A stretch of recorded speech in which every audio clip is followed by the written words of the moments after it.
ప్రభుత్వ కార్యాలయాలకు వచ్చే ఫిర్యాదులు సాధారణంగా కరెంటు, నీళ్లు, రోడ్లు, రేషన్ కార్డుల వంటి సమస్యలపై ఉంటాయి. కానీ ఉత్తరప్రదేశ్లోని సీతాపూర్ జిల్లాలో ఓ వ్యక్తి చేసిన ఫిర్యాదు విని అధికారులే కంగుతిన్నారు. తన భార్య రాత్రిపూట పాముగా మారి తనను కాటు వేయడానికి ప్రయత్నిస్తోందని ఓ భర్త చేసిన ఆరోపణ ఇప్పుడు సంచలనంగా మారింది.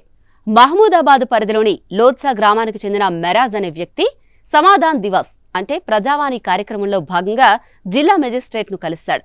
అయ్యా, నా భార్య నసీమున్ రాత్రైతే చాలు పాములా మారిపోతోంది, నన్ను కాటేయడానికి వెంటపడుతోంది అని ఫిర్యాదు చేశాడు. తన భార్య వల్ల తనకు ప్రాణహాని ఉందని, ఆమె తనను మానసికంగా తీవ్రంగా హింసిస్తోందని వాపోయాడు. ఇప్పటికే చాలాసార్లు తనను చంపడానికి ప్రయత్నించిందన్నాడు. అయితే ప్రతిసారి తాను మెలకువతో ఉండడంతో ప్రమాదం నుంచి బయటపడ్డానని కూడా మెరాజ్ చెప్పుకొచ్చాడు. నిద్రలో ఉన్నప్పుడు ఏదో ఒక రాత్రి తనను చంపేయగలదని భయంగా చెప్పాడు. ఈ మేరకు జిల్లా మెజిస్ట్రేట్కు లిఖితపూర్వకంగా కూడా ఫిర్యాదు సమర్పించాడు.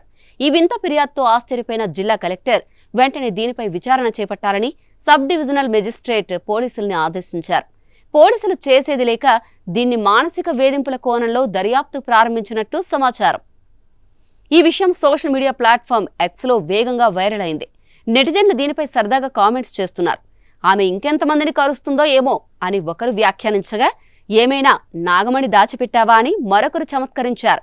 నీ పెళ్లి జీవితంలో శ్రీదేవి దొరికింది, నువ్వు చాలా అదృష్టవంతుడివి అంటూ 1986 నాటి నాగిన్ సినిమాలో శ్రీదేవి పోషించిన ఇచ్ఛాధారి పాము పాత్రను గుర్తు చేస్తూ మరో నెటిజన్ కామెంట్ చేశారు. ఈ విచిత్రమైన కేసులో అసలు నిజమేంటో తేల్చే పనిలో అధికారులు నిమగ్నమయ్యారు. ఎప్పుడైనా ఎక్కడైనా మీ చేతిలోనే వార్తా ప్రపంచం. మీ మొబైల్లో, మీ కంప్యూటర్లో, మీ టీవీలో. సాక్షి టీవీ డిజిటల్ ప్రసారాల కోసం లాగిన్ అవ్వండి www.youtube.com/sakshi tv. సబ్స్క్రైబ్ సాక్షి టీవీ యూట్యూబ్ ఛానల్.